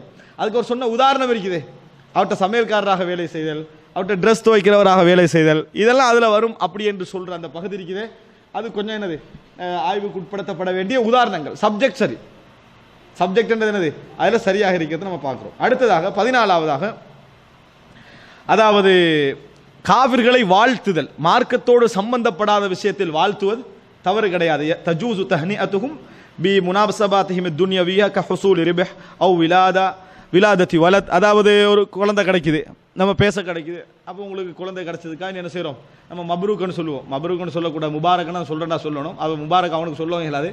மப்ரூக்குன்னா என்ன, ஒட்டகம் வந்து உட்காருமே, அப்படி உட்கார வைக்கப்பட்டு விட்டதுன்னு அர்த்தம். அதான் மப்ரூக். முபாரக்கண்டா தான் என்னது, அதில் வந்து அவர் பரக்கத்து பொருந்தியவனாக ஆகட்டும். மப்ரூக்குன்னா ஒட்டகம் மாதிரி கவலட்டும்னு அர்த்தம். ஒட்டகம் மாதிரி அதான் புரூக்குன்னு சொல்கிறது. சரியா, ஃபலா யப்ருக் கமா யப்ருக்குல் பாயிர். முபாரக் என்ற வார்த்தை தான் சரியான வார்த்தை பொதுவாகவே. அது அந்த சுட்டிக்காட்டு. ஆனால் மப்ரூக்கான பழக்க வழக்கத்தில் அது சொல்கிறோம். அந்த வார்த்தத்தில் நாங்கள் அந்த நோக்கத்தை எதிர்பார்க்கறது இல்லை, அந்த வார்த்தைக்கு அந்த அர்த்தம் இல்லை. முபாரக்கை நம்ம சொல்லலாம், ஏன்னா வரக்க செய்வான பரக்கத் நம்ம யாருக்கு துவா கேட்கலாம், ஒரு முஸ்லீமுக்கு தான் கேட்கலாம். ஆனால் பொதுவாக வாழ்த்துவது என்னது, ஒரு சந்தோஷமான செய்தி சொல்லிக்கிறீங்கன்னு சொல்கிறதோ அல்லது அதற்காக வேண்டி அவருக்கு கொஞ்சம் ஒரு என்னது ஒரு நாங்கள் வாழ்த்து தெரிவிக்கிறதோ எந்த விதமான தவறும் கிடையாது. அதே போல் ஒரு லாபம் அடைஞ்சிட்டார் பிஸ்னஸில், அது நம்ம ஃபோன் பண்ணி அதை நம்ம பாராட்டுறதோ, நேரடியாக அவருக்கு அதை பாராட்டுறதோ அல்லது சந்தோஷத்தை தெரிவிச்சுக்கொள்றதோ அதில் தவறு கிடையாது. ஒன் அஹ்விதா அலிக்க இதா கான் அலி மஸ்லஹா ஷரா ஐயா, இதில் வந்து மார்க்க ரீதியான ஒரு பலன் அதில் இருக்குமாக இருந்தால். ஏன்னா பொதுவாக ஒரு முஸ்லீம் அடுத்த காஃபிருடைய ஹிதாயத்தில் தான் ஆர்வமாக இருக்கணும். நம்ம இப்படி வாழ்த்துவதனால் அவன் உள்ளத்தில் என்ன செய்யலாம், எங்கள் மீது உள்ள ஒரு பகமை போகலாம் என்ற மாதிரியான ஒரு மஸ்லஹா சிந்தனை இருக்குமாக இருந்தால் இந்த மாதிரி செய்யலாம் என்று அவர் என்ன செய்கிறார், பதிவு செய்கிறார். ரைட். இப்போ இதுதான் மொத்தமாக 14 விஷயங்கள். இது அல்லாத விஷயங்கள் இருக்கலாம். 14 விஷயங்கள் காஃபிர்களோடு இப்படி செய்வதெல்லாம் முரணாக இல்லை. எது பிரபல்யமான விஷயங்களோ அதைகள் என்ன செஞ்சுக்கிறார், பதிவு செய்திருக்கிறார். அப்போ இவைகள் ஒரு நாளும் நம்ம வந்து அவர்களை பகைத்தல், குஃபுர் என்பது அவங்க குஃபுரில் இருக்கிறாங்க, அதனால் நம்ம பகைக்கணும். ஏன்னா இப்ராஹிம் அலைஹிஸ்ஸலாம் சொன்ன வார்த்தையை நம்ம பார்த்தோம், உங்களுக்கு எங்களுக்கு இடையில என்னது பக்லா, பகைமை, அதாவத்து வல் பக்லா இலா யௌமில் கியாமா, மறுமை நாள் வரைக்கும் குரோதமும் பகைமையும் இருக்கும்னு சொல்றாரு. எப்பயும் காவிருக்கு முஸ்லீம் கடையில் அது இருக்கும். ஆனால் அது இந்த வேலைகளை செய்வதற்கு என்னது முரணாக அமையாது என்பதை நம்ம இங்க பார்த்த விஷயம். இப்போ அடுத்ததாக என்னன்னு சொன்னால், அடுத்த பகுதி அவர் என்ன பதிவு செய்கிறார், அல் வலா உல் குஃப்ரி லில் குஃபார். ரெண்டு பகுதி. இப்போ இந்த பகுதிக்கு முன்னால் ஒரு பகுதி நான் சொன்னேன், நம்ம 3வது வாரம் எடுத்தேன். என்ன, குஃப்ருக்கு கொண்டு செல்லாத ஆனால் பெரும்பாவங்கள் என்று சொல்லப்படக்கூடிய அமைப்பிலான மார்க்கத்துக்கு முரணான செயல்கள், காஃபிர்களோடு நடந்து கொள்ளக்கூடிய மார்க்கத்துக்கு முரணான செயல்கள் இஸ்லாத்தொட்டு வெளியே போடாது. ஹாத்திப் பின் அபி பல்தா செஞ்ச மாதிரியான செயல்பாடுகள் அப்படி என்ற விஷயத்தை நம்ம பார்த்தோம். இப்போ சொல்ல போற ஒரு பகுதி என்னன்னு சொன்னால், இஸ்லாத்தை விட்டு வெளியேற்றக்கூடிய காஃபிர்களுடனான உறவுமுறை. இஸ்லாத்தை விட்டு வெளியேற்றக்கூடிய காஃபிர்களுடனான உறவுமுறை அல்லது காஃபிர்களுடனான இஸ்லாத்தை விட்டு வெளியேற்றக்கூடிய அளவிலான உறவுமுறை. அல் வலா உல் குஃப்ரி லில் குஃபார் அப்படி என்கின்ற ஒரு பகுதியை பதிவு செஞ்சுட்டு அதுக்கு ஒரு சில உதாரணங்கள் சொல்றார். அதாவது காவிர்களை அவர்களது தீனுக்காக நீங்க நேசித்தால் நீங்க இஸ்லாத்தை விட்டு வெளியே போறீங்க. எதுக்காக காவிர்களை நேசிக்கிறீங்க? முஸ்லாத்தில் இருந்து கொண்டு 5 நேரம் தொழுது கொண்டு இஸ்லாத்தை பெருமதியான மார்க்கமாக நினைத்து கொண்டு காவிர்களை வந்து பார்க்குறீங்க, என்ன ஒரு அழகான ஒரு தீன்ல இருக்கிறாங்க. எதுல? கிறிஸ்தவத்தில் இருக்கிறத பார்த்துக்கண்டு என்ன ஒரு அழகான ஒரு தீன்ல இருக்கிறாங்க. அந்த தீனால தான் இவங்க இந்த அளவுக்கு என்ன செய்யறாங்க, ஒரு நல்ல மக்களாக சோசியல் சேவை செய்யக்கூடிய இடத்துல இவங்க இருக்கிறாங்க அப்படின்னு அந்த தீனை நீங்க கவர்ச்சியாக நினைத்து அதனால் அவர்களை விரும்ப ஆரம்பிச்சீங்கன்னா உங்களோட உள்ளத்துல என்ன வந்துட்டு குஃபுர் வந்து விட்டதுன்னு அர்த்தம். ஒரு மதத்தை பார்த்து அந்த மதத்துடைய செயல்பாடுகளை ஒன்றில் அழகு என்று நினைக்கிறது வேற. அந்த மதத்திலேயே உங்களுக்கு ஒரு விருப்பம் வருது, அந்த மதத்தில் அந்த கொள்கையில் அந்த வழிகட்ட அந்த குஃப்ரான அந்த சிந்தனையில் அல்ல அந்த குஃப்ரான அந்த மார்க்கத்தில் உங்களுக்கு ஒரு நேசம் உண்டாகுது. என்ன ஒரு அழகான ஒரு சிஸ்டமான ஒரு மார்க்கம், சீக்கிய மார்க்கத்தை பாருங்க எப்படி வச்சுக்கிறான்னு சொல்லி அவங்களாம் முஸ்லீம்களாக இருக்க வேண்டியவங்க. இந்த மாதிரி ஏதாவது என்னது சீக்கிய மதத்தை இஸ்லாமும் ஒன்றா இருக்கக்கூடாதான்ற லெவலில் வந்தது என்று சொன்னால், இப்போ உதாரணமாக எங்களுக்கு தெரியும், அதாவது இந்த இஹ்வால் முஸ்லிமீன்ல உள்ள பல அறிஞர்கள் ஒரு பேர் சூட்டுவாங்க, அல் இஷ்தராக்கியத்துல் இஸ்லாமியா, இஸ்லாமிய கொம்யூனிசவாதம் அப்படின்ட்டு. இஸ்லாமிய கொம்யூனிசத்தில் உள்ள பைத்தியத்தில் இஸ்லாமும் கொம்யூனிசம் ஒன்று என்ற இடத்துக்கு என்ன செய்யறது, கொண்டு போறது அல்லது கொம்யூனிசத்தை இஸ்லாத்துக்குள்ள கொண்டு வந்து சேர்க்கிறது. இப்படி வந்து அது என்ன குஃப்ர். அபூதர் ரலியல்லாஹு அன்ஹு அவர்களை வந்து இஷ்திராக்கியுன் இஸ்லாமியுன், ஒரு முஸ்லிம் கம்யூனிஸ்ட்வாதியா யாரு? அபூதர் கிஃபார் உஸ்மான் ஒதுக்கி தனியே போனாரே, பொருளாதாரம் பண்ணா அன்றைக்கு செலவழிச்சு முடிச்சிடணும், அதனால அபூதர் கிஃபார் யாரு? ஒரு கம்யூனிஸ்ட்வாதி. இதெல்லாம் என்னது குஃப்ர். ஏன் உங்களுக்கு அதுல பாசம் வருது, அதுல ஏன் நேசம் வருகிறது? அந்த கொள்கையில் ஒரு அழகு உங்களுக்கு என்ன செய்யுது ஏற்பட, அந்த கொள்கை உங்களுக்கு கவருது. கவருகிற நேரத்தில் அதுல விருப்பம் ஏற்பட்டால் இதுதான் அல் வலா உல் குஃப்ரி. குஃப்ரின் காரணமாக தான் உங்களுக்கு அங்கே நேசமே வருது. ஒருத்தரோட நல்லா பழகுறீங்க, அவர் நான் பௌத்தனண்டா பழக மாட்டேன், கிறிஸ்தவனோட ஏன் பழகிறேன், கிறிஸ்தவ மார்க்கம் ஒரு அழகான மார்க்கம், அந்த மார்க்கத்தில் சொல்லப்பட்ட விஷயங்கள் நல்லது, அதனால தான் நான் பழகிறேன் என்று. கிறிஸ்தவ மதத்தையே உங்களுக்கு விருப்பம் மஹப்பத்து ஏற்படுகிறது என்றால், நீங்கள் முதலாவது கிறிஸ்தவ மதத்தை வெறுக்கக்கூடிய விஷயம் என்ன? அல்லாஹ்வுக்கு மனைவிக்கிறன்றாங்க, அல்லாஹ்வுக்கு பிள்ளைக்கிறேன்னு சொல்றாங்க. அல்லாஹ் தஆலா சொல்ற வானம் பூமி எல்லாம் என்ன, அதாவது அந்த வெடித்து சிதற பார்க்கிறது அல்லாஹ் தஆலா சொல்றான். அப்படிப்பட்ட ஒரு மார்க்கத்தில் 4 விஷயத்தை பார்த்துட்டு உங்களுக்கு அந்த மார்க்கத்தை ஒரு மஹப்பத் வருதாக இருந்தால் நீங்க எதை கணக்கு எடுக்கல? அல்லாஹ்வை பத்தி நடந்த அந்த துல்மை என்ன செய்யல, நீங்க கணக்கு எடுக்கல. இப்படி எடுத்தீங்க என்று சொன்னால் இது என்ன, உங்களுக்கு குஃப்ர்ல கொண்டு போய் சேரும். நீங்க என்னதான் காஃபிரோட பகைச்சிருந்தாலும் இந்த மாதிரி ஒரு நேசம் உங்களுக்கு உண்டாகுமாக இருந்தால் இது உங்களுக்கு குஃப்ர்ல கொண்டு போய் சேர்க்கும். இப்போ உதாரணமாக ஒரு சில உதாரணங்கள் அவருக்கு சொல்லி காட்டுறாரு. உதாரணமா, அதாவது முஸ்லிம்களுக்கும் காஃபிர்களுக்கு இடையில யுத்தம் நடக்குது. யுத்தம் நடக்கிற நேரத்தில் இந்த இடத்துல முஸ்லிம்களோட அட்டகாசம் தாங்க இயலாது. நீங்க அவர் நினைக்கிறாரு முஸ்லிம்களோட அட்டகாசம் தாங்க முடியாது, ஒரே வழி ஆயுதமெல்லாம் இவருக்கு கொடுத்து இந்த முஸ்லிம்களை இந்த ஏரியா விட்டு என்ன செஞ்சிடணும், இல்லாம ஆக்கினால் தான் இந்த தீன் என்ன செய்யும், கிறிஸ்தவ இவர் முஸ்லிமா தான் இருப்பார், இந்த தீன் என்ன செய்யும் இந்த இடத்துல இருக்கும். இப்படி சொன்னால், அல்லது அந்த உதாரணமாக இந்த கிளிப் ஒன்று வந்தது, ஒரு ஐரோப்பாவுடைய முக்கியமான நாடுகள்லாம் சேர்ந்திருக்கிற இடத்துல ஒரு ஈரானிய முக்கியமான ஒரு அறிஞர் பேசக்கூடிய ஒரு கிளிப் ஒன்று வந்தது. ஒரு பாதிரி அப்படி கையை தூக்கி காட்டிட்டு பேசுறாரு ஒரு கிளிப் அரபுல. அதில் என்ன பேசுறாரு டோட்டலான்னு சொன்னா, இஸ்லாத்தை ஒரு சைட்ல வச்சுட்டு இஸ்லாம் பெரிய பிரச்சனை, உங்களோட சேர்றதுக்கு எனக்கு இஸ்லாம் என்னது ஒரு பெரிய சிக்கல் என்று மாதிரி சொல்லிட்டு என்ன முழுமையாக பேசுறாருன்னு சொன்னால், கலாச்சாரங்கள் உலகத்தில் பல இருக்கலாம், ஆனா நாகரிகம் வேண்டா மனித நாகரிகம் மட்டும்தான், இஸ்லாமிய நாகரிகம் கிறிஸ்தவ நாகரிகம் அப்படி ஒரு நாகரிகம் என்னது இல்லை. அப்படின்னா என்ன சொல்ல வராரு, இஸ்லாம் என்றது பெரிய டிஸ்டர்பான விஷயம். அந்த பார்லிமெண்ட் அந்த இடத்தை காட்டி அந்த பில்டிங்கை காட்டி இதுல ஒரு கிறிஸ்தவர் இந்த பில்டிங்கை கட்டிக்கிறாரு, ஒரு யூதர் கட்டிக்கிறாரு, ஒரு முஸ்லிம் கட்டிக்கிறாரு, அப்படின்னா இது என்ன பனாஹுல் இன்சான், மனிதன் கட்டி, இது மனித நாகரிகம். எது இந்த பில்டிங் வந்து மனித நாகரிகமா? அப்ப என்ன சொல்ல வராரு தெரியுமா, எல்லா மனிதர்களும் சேர்ந்து உருவாக்கியதான் மனிதாபிமானம், அவனவன் உருவாக்கின்றதா மார்க்கம், அவனவன் தனது லாபங்களுக்காக உருவாக்கி. இந்த மாதிரி பேச்சுக்கெல்லாம் எதுல சேர்க்கும், காவிர்களை அவர்களது தீனுக்காக நம்ம விரும்புகிறோம் என்கின்ற ஒரு மனநிலைக்கு என்ன செய்யும், கொண்டு போய் சேர்க்கும் என்பதை நாம் என்ன செய்ய வேண்டும், புரிந்து கொள்ள வேண்டும். எனவே அன்புள்ள சகோதரர்களை, இது முதல் பகுதி. என்ன, காவிர்களை அவர்களது தீனுக்காக நேசித்தல், அவருடைய தீனுடைய குவாலிட்டிக்காக நாம் என்ன செய்தல், நேசித்தல் என்பது உனக்கு இஸ்லாத்தை பத்தி அறிவில்லை என்பது அர்த்தம், உனக்கு இஸ்லாத்தை பத்தி அறிவில்லை என்பது அர்த்தம். அல்லது அந்த மார்க்கம் அவ்வளவு மோசமாகுது நீ சேர்றாய் என்று சொன்னால் உனது உள்ளத்தில் இஸ்லாத்தை பற்றி தெளிவில்லை, அந்த மார்க்கத்தை பற்றிய தெளிவு அதிகமாக என்ன செய்கிறது உன்னிடத்தில் இருக்கிறது அர்த்தம், அறியாமை மிக்க தெளிவு. இது ஒரு அம்சம். இரண்டாவது என்னன்னு சொன்னால், அதாவது சில உதாரணங்கள் அவர் சொல்லிக்கிட்டு போறாரு. ஆனா ஒரு விஷயம், காவிர்களோடு இந்த மாதிரி ஒருத்தர் நேசம் வைக்கிறதுக்கு உலக காரணமாக இருந்தா அது இதுக்குள்ள வராது, அது எங்க போயிடும், இஸ்லாத்தை வெற்றி வெளியேற்றாத பெரும்பாவங்கண்ட பட்டியலுக்கு போயிடும். அதான் அந்த ஹாத்திப் இப்னு அபி பல்தா வந்து என்ன செஞ்சாரு, யுத்தத்துக்கு முஸ்லிம்களுக்கு எதிராகத்தான் என்ன செய்யறாரு, உதவி செய்யறாரு. ஆனா நோக்கம் தீன்ல உள்ள விருப்பம். அவர் சொல்றாரு, அவரே ரசூலுல்லாஹ் என்ன சொல்ற, அல்லாஹ்வின் தூதரே இந்த மார்க்கத்தில் உள்ள வெறுப்புலையோ இதை விட்டு போகணும் என்றோ நான் இதை என்ன செய்யல, எனக்கு இந்த இஸ்லாத்தை விட ஒரு பெருமதியான ஒன்று இல்லை. ஆனா அண்டு உலக காரணத்தை என்ன செய்யறாரு விளங்கப்படுத்துறாரு, பெரும்பாவம், அது பெரும்பாவம். அதே மாதிரியான காரணங்களாக இருந்தா அவர் பெரும்பாவம் செய்யறார் என்ற பகுதி வேறு. இந்த அரசியல்வாதிகள்லாம் பேசிக்க நிற்கிறாங்களே, அரசியல்வாதிகள் சில நேரத்தில் என்ன செய்வாங்க, அடுத்த மாதத்தில் ஒரு வேற மாதிரி எல்லாம் பேசிட்டு ஆரம்பிச்சுட்டு என்ன காரணம் அதெல்லாம் பார்த்தீங்கன்னா, அந்த அரசியல் கொஞ்சம் காலத்துக்கு என்ன செய்யணும், நம்ம இருந்து கொள்ளணும் என்பதுதான். நம்ம அதற்காக வேண்டி பேசக்கூடிய வார்த்தையெல்லாம் பார்க்கிறோம். ஆனா தீனுக்காகவே அவர் என்ன செய்யறாரு, அதை விரும்புகிறார் என்று இருந்தால் அவர் என்ன செய்யறார், இஸ்லாத்தை விட்டு வெளியே போகிறார். இதுதான் மிக முக்கியமான இடம்.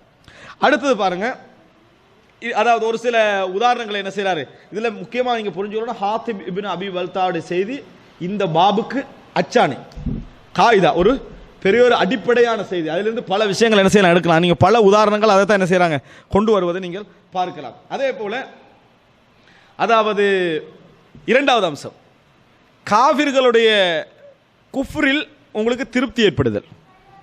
மார்க்கத்துக்காக அவர்களை விரும்புதல் வேறு, காவிர்களுடைய குஃப்ரில் திருப்தி. அப்படின்னா என்ன, அவர்களை நான் காவிர் என்று சொல்ல ரெடி இல்லை. யார, கிறிஸ்தவர்களை நான் காவிர் என்று சொல்ல ரெடி இல்லை. அதே போல யார, அதாவது யூதர்களை நான் காவிர் என்று சொல்ல ரெடி இல்லை, பௌத்தர்களை நான் காவிர்கள் என்று சொல்ல ரெடி இல்லை. இந்த மாதிரி நம்ம ஒரு வார்த்தை சொல்லி அவர்களையெல்லாம் நம்ம காவிர் என்று சொல்வதற்கு என்னது தயாராக இல்லை என்று யாராவது சொன்னால் இதன் அர்த்தம் என்ன தெரியுமா, அந்த குஃப்ரை நீங்க ஏற்றுக்கொள்றீங்க, பொருந்திக் கொள்கிறீர்கள். எப்படி பொருந்து கொள்கிறேன், நேரடியாக நீங்க அந்த வார்த்தையை சொல்லாது விட்டாலும் எப்படி பொருந்திக் கொள்றீங்கன்னு சொன்னா, அவர்கள் நிராகரிப்பதற்கு அவர்களுக்கு உரிமை உண்டு. முதல் விஷயம், எப்படி நிராகரிப்பதற்கு அவர்களுக்கு உரிமை உண்டு. என்ன உரிமை உண்டு, மனிதாபிமானம், மனிதன் என்ற அடிப்படையில் அவர்களுக்கு ரைட் உண்டு, அந்த உரிமை இல்லை. அவங்க முதல்ல படிக்கணும். படித்த பின்னால நிராகரிச்சா தான் நம்ம அவங்கள காஃபிர்னு சொல்லணும்.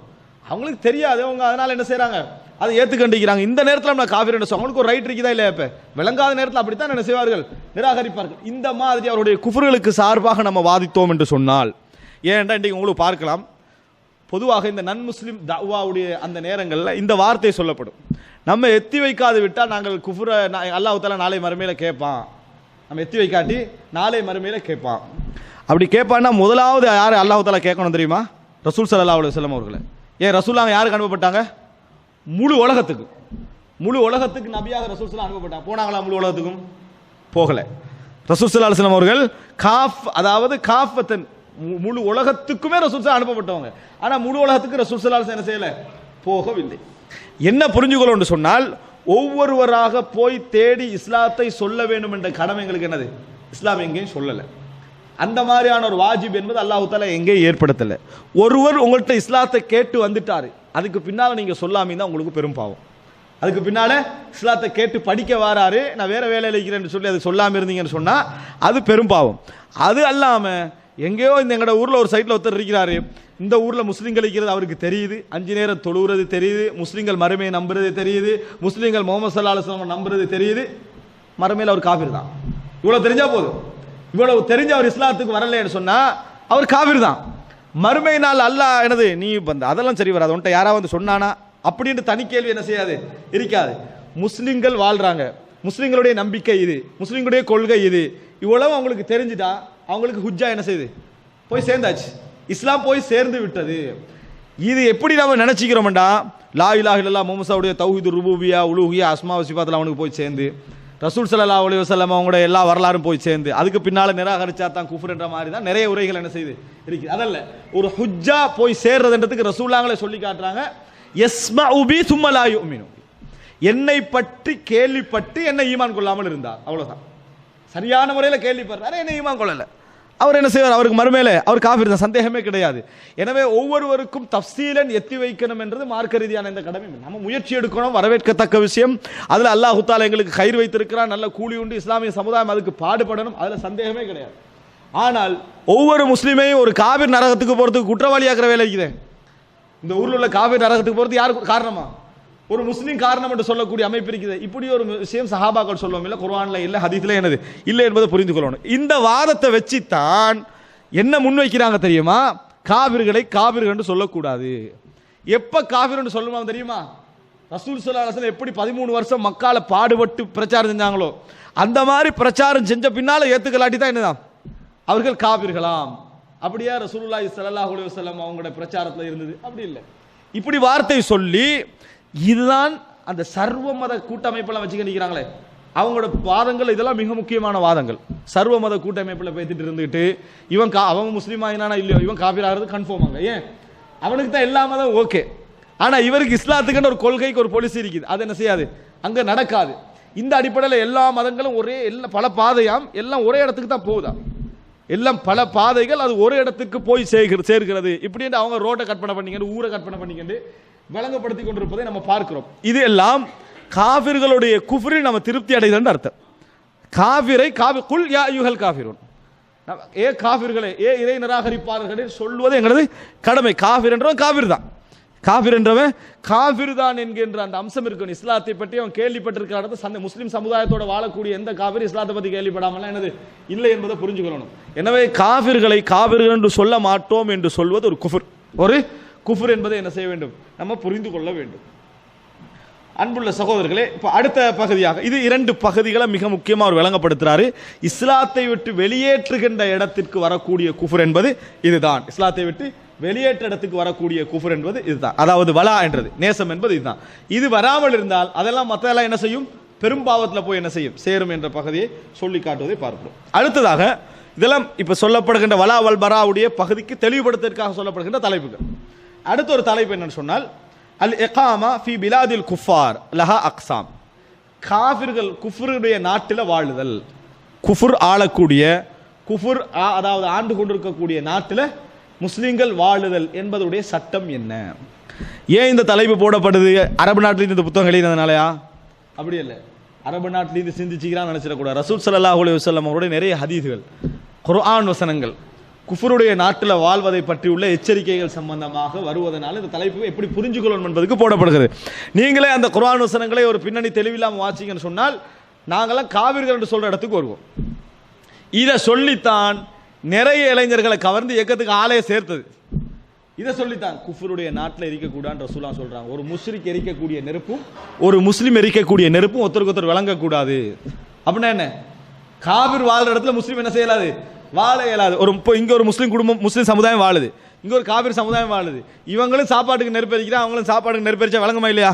விளங்கு. அந்த அளவு கூட கிட்ட என்ன செய்யக்கூடாது? வாழக்கூடாதுன்னு ரசூல் ஸல்லல்லாஹு அலைஹி வஸல்லம் சொல்லியிருக்காரு. இருக்கு, ஹதீஸ் இருக்கு. இதை வச்சு என்ன செய்யறது பார்த்தீங்களா? அப்போ ஒன்றில் நம்ம முஸ்லீம் நாட்டுக்கு போயிடணும். இப்போ முஸ்லீம் நாடு இருக்குதா? 57 நாடு காபிர் நாடு அவன் பார்வையில், சரியா? அப்போ என்ன செய்யணும்? போராடணும். போராடி இஸ்லாமிய நாட்டை உருவாக்கும் வரைக்கும் நிம்மதி இல்லாமல் வாழ்ந்துட்டு இருக்கோம். நம்ம தொடர்ந்து போராடி கொண்டிருக்கோம். அப்படி மரணிச்சோம்னா அல்லாஹ் தஆலா எங்களை என்ன செய்ய மாட்டான்? குற்றம் பிடிக்க மாட்டான். பேசாமல் இருந்தோமோ நம்ம இதில் விழுவோம்னு சொல்லி இந்த ஹதீஸ்கள்லாம் எடுத்து போட்ட உடனே அவன் என்ன நினைக்கிறான்? நூற்றுக்கணக்கான குர்ஆன் வசனங்களை உலமாக்கள் மறைச்சிட்டாங்க, நூற்றுக்கணக்கான ஹதீஸ்களை மறைச்சிட்டாங்க. இதெல்லாம் மறைச்சித்தானே எங்கள் நாளைக்கு ஒரு நாளும் தொழுகை நோன்பு சக்காத்தை படிப்பிச்சுக்கிறாங்க. அந்த இளைஞர்கள் நினைக்கிறாங்க. நினைச்சிட்டு நம்ம போய் சேரும். இவர் தான் ஹக்க சொல்லிக்கிறார். யாரு? இவர் சொன்னவர், சரியா? இவர் தான் ஹக்க சொல்லிக்கிறான்னு போய் சேர்ந்து ஷஹீத் என்று நினச்சிக்கன்னு என்ன செஞ்சிடுறது? உயிரை விடக்கூடிய சிச்சுவேஷன்லாம் பார்க்குறோம். அவங்களோட எண்ணம் அல்லாஹ் தஆலா அதுக்கு கூலியை கொடுக்கணும். ஆனால் ஜஹல், அறியாமை என்பதில் இதில் எந்த விதமான சந்தேகமும் இல்லை. இப்போ பாருங்க, இதில் காஃபிருடைய நாட்டில் வாழுதல் என்ற பகுதியை 3-4 பகுதிகளாக என்ன செய்கிறார்? பிரிக்கிறார். அவ்வல், முதலாவது, எப்படி வாழ்ந்தால் அவர் காஃபிர், எப்படி ஒரு காஃபிருடைய நாட்டில் அவர் வாழ்ந்தால் காஃபிர் என்றதுக்கு முதல் பகுதி குஃப்ருன் முஹ்ரிஜுன் மினல் மில்லா, அதாவது இஸ்லாத்தை விட்டு வெளியேற்றுகின்ற அமைப்பிலான வாழ்க்கை முறை. அவர் இஸ்லாத்தை விட்டு வெளியே போயிடுவார். எப்படி அவர் சொல்றாருன்னு சொன்னால், அதாவது ஒரு காஃபிருடைய நாட்டில் அவர் வாழ்றாரு. அந்த நாட்டில் நான் வாழ்றேன் என்பதற்காக இஸ்லாத்தை மனசுல இருந்தாலும் காஃபிர் மாதிரியே நம்ம வாழ்ந்துட்டு போயிடுவோம். நம்மள 5-6 பேர் தான் இங்கே என்ன செய்கிறோம்? இருக்கிறோம். அப்படி என்பதற்காக வேண்டி தொழுகிறது இல்லை, தொழுகிறத்தை காட்டிக்கிறது இல்லை. எல்லாரும் குரோஸ் போட்டோம்னா நாங்களும் என்ன செய்யறது? இது போடுவோம்னு போட்டுக்கிறது. எல்லாரும் எங்கேயா போவாங்கடா போட்டு, இந்த புதுசாக போட்டாங்களே என்னமோ ஒரு இந்த முஹர்ரம் விழா ஒன்றில் எல்லாரும் பேர்த்து என்னது பள்ளிக்குள்ளே தர்காவுக்குள்ளே போய் என்னது பிரார்த்தனை, இந்து எல்லாரும் சேர்ந்து என்ன எல்லா விதமான கூத்து அடிக்கக்கூடிய ஒரு வீடியோ ஒன்று வந்தது. அப்போ அதில் என்ன, நம்ம காஃபிர் நாட்டில் வாழ்கிறோம், எல்லாத்தையும் செஞ்சு தான் வாழணும், வேறு வழி இல்லை. இதுக்கு பேர் மைனாரிட்டிலோ, சிறுபான்மை சட்டம், சரியா? அப்படி என்று சொல்லி ஒரு சட்டத்தை கொண்டு வந்து போட்டு இருப்பி, சிறுபான்மைக்குன்னு சில சட்ட விதிவிலக்கு இருக்கு, அது வேறு. ஆனால் பொதுவாக கொண்டு வந்து போட்டு என்ன செய்யறது? எல்லா இடத்துக்கும் போகிறது வாரது, எல்லா குஃபரையும் என்ன செய்யறது? செய்கிறது. இது என்ன பிள்ளை? இது இஸ்லாத்தை விட்டு என்ன செஞ்சிடும்? வெளியே போய்விடும். இப்படி இருக்கக்கூடிய சிச்சுவேஷன் இஸ்லாத்தை விட்டு ஒரு நாட்டில் வாழ்றேன்னா எனது உரிமையை பாதுகாத்துன்னு வாழணும், முஸ்லீம் அடையாளத்தை பாதுகாத்துக்குன்னு வாழணும். அது இல்லாமல் நீங்கள் வந்து இந்த அதாவது இதுக்கு வந்து என்ன செய்யலாம்? பள்ளியில் உங்களோட வந்து மத சாஸ்திரங்கள்லாம் செய்யலாம், அதுக்கு நான் உங்களுக்கு தரேன். நீங்களும் உங்களோட பன்சலையில், உங்களோட விகாரையில், உங்களோட எனது கோவில்கள் எனக்கு ஒரு டைம் என்ன செய்ய தாங்கன்னு சொல்லி நீங்களும் அங்கே போய் தொழுகை நடத்தி அவங்களும் இங்கே வந்து என்னது இந்த மாதிரியான மத விவகாரங்களில் செய்ய ஆரம்பிச்சிங்கன்னா இது என்ன செஞ்சிடும்? இஸ்லாமிய அதாவது முஸ்லீம் அல்லாத நாட்டில் நீ வாழுகின்ற முறை எப்படி முறை? இஸ்லாத்தை விட்டு வெளியேற்றுகின்ற முறையில் வாழுகிறார். இது பிள்ளை. அவர்களை இதோடு ஒத்து போகின்ற அளவில் உங்களோட வாழ்க்கை முறை இருந்தால் இது என்னது? இஸ்லாமிய அடிப்படையில் உங்களை இஸ்லாத்தை விட்டு வெளியேற்றிவிடும். இதெல்லாம் இஸ்லாத்தை விட்டு வெளியேற்றுகின்ற பகுதிகள். அடுத்ததாக, அதாவது உதாரணமாக அல்லாஹ் தஆலா குர்ஆன் வசனத்தில் சொல்றானே, அல்லாஹ் தஆலா மனிதர்களை ஒரு சிலரை கொண்டு ஒரு சிலரை தடுத்திருக்காது விட்டால் எத்தனையோ முஸ்லீம் அல்லாதவர்களுடைய வணக்கஸ்தங்கள் சொல்லி அல்லாஹ் சொல்றான், இதெல்லாம் உடைக்கப்பட்டிருக்கும். இந்த குர்ஆன் வசனத்தை அல்லாஹ் ஏன் சொன்னான்னா அல்லாஹ்வுடைய சுன்னா என்ன அதுக்கு சொல்றான். இதை எடுத்து வச்சு என்ன சொல்றாங்கன்னா, அல்லாவே எல்லா வணக்கஸ்தலங்களும் புனிதமானது குர்ஆன்ல சொல்லிட்டானா? அல்லாவே எல்லா வணக்கஸ்தலங்களும் புனிதமானன்னு சொல்லிட்டான். அதனால முஸ்லீம் ஒரு கிறிஸ்தவ அதாவது ஆலயத்துக்கு போய் தொழுதாலும் உண்டு, அவன் முஸ்லீம் பள்ளியில் வந்து தொழுதாலும் உண்டு. இப்படி நடந்து தங்களை ஷேர் பண்ணி எந்த அளவுக்கு ஆகிட்டா சர்வ மத பள்ளி வாயில், சர்வ மத ஸ்தலம் அது புதுசாக உருவாயிட்டு வர தெரியும் தானே. இங்கே என்ன கிறிஸ்தவர்கள் வணங்கக்கூடிய இடம், அதே இடத்துல முஸ்லீம்கள் தொழுகிற இடம், அதே இடத்துல யூதர்களுடைய இடம், அதே ஒரே இடம். முஸ்லீம்கள் அதுக்கு செலவழிக்கிறாங்க. நாங்கள்லாம் வந்து ஒத்துமையாக இருக்கிறோன்றதுக்காக வேண்டி நாங்கள்லாம் அதுக்கு செலவழிக்கிறோம் என்ற பேரில் கவர்மெண்ட் அதுக்கு செலவழிக்குது. அந்த மாதிரியான சிஸ்டங்கள் கொண்டு வரதை பார்க்குறோம். இது ஒரு நல்ல விஷயமாக சில உலமாக்கள் பேசுகிறாங்க. நல்ல ஒரு முயற்சி. இப்படியான சிந்தனை சஹாபாக்களுக்கு கூட தெரியாம இருந்தது மாதிரி என்னது அவர்களுடைய ஒரு முயற்சியில நிறைய ஃபத்வாக்கள், குறிப்பா இது எங்கன்னா மேற்கத்திய உலகம் கிழக்கு உலகத்துல தான் என்ன செய்யும், அங்க இருந்தாலும் அப்படி வெளியாகுவதை நீங்க என்ன செய்யலாம் பார்க்கலாம். இதில் என்ன இஸ்லாத்தை விட்டு வெளியேற்றக்கூடிய செயல்பாடுகள் என்பதை புரிந்து கொள்ள வேண்டும். அப்போ ஒரு நாட்டில் வாழுகிற நேரத்தில் அந்த நாட்டில் இந்த முறையில் தான் உனக்கு வாழலாம் என்று இருந்தால் என்ன செய்யலாது, நீ அந்த நாட்டில் வாழக்கூடாது. அடுத்ததாக இரண்டாவது, வாழக்கூடாதல்ல, நீ அந்த நாட்டை விட்டு வெளியே போகணும் என்ற லெவலில் இல்லை, ஆனால் இந்த முறையில் வாழ்ந்தால் ஹராம், இஸ்லாத்தை விட்டு வெளியேற்றாது. அது என்ன, அவர் ஒரு நாட்டில் வாழலாம், அடுத்த மதங்களுக்கு அவர் சார்பாக இருக்க வேண்டிய அவசியம் இல்லை, ஆனால் இஸ்லாத்தில் எதையும் அவர் வெளிக்காட்ட இயலாது. 5 நேரம் தொழ இயலாது, அதான் சொல்ல இயலாது, மற்றபடி என்னது தன்னை முஸ்லீம் என்று சொல்லிக்கல இயலாது. ஆனால் அவர் ஒரு நாள் மற்றவங்களோட சம்மந்தப்பட போறது இல்லை, அதுக்கு நிர்பந்தம் அவருக்கு இல்லைங்க. ஆனால் என்ன செய்யலாது, அதான் சொல்ல இயலாது, 5 நேரம் தொழ இயலாது, ஒரு முஸ்லீமா வாழ இயலாது, முஸ்லீம் அடையாளம் காட்டிக்கொள்ள இயலாது என்ற லெவல் இருக்குமாக இருந்தால் இவர் இங்கே இருப்பது ஹராம். அந்த ஊர் அந்த அந்த அந்த இடத்துல இருப்பது என்னது, அந்த மாதிரி நாடுகளில் வாழ்வது ஹராம்.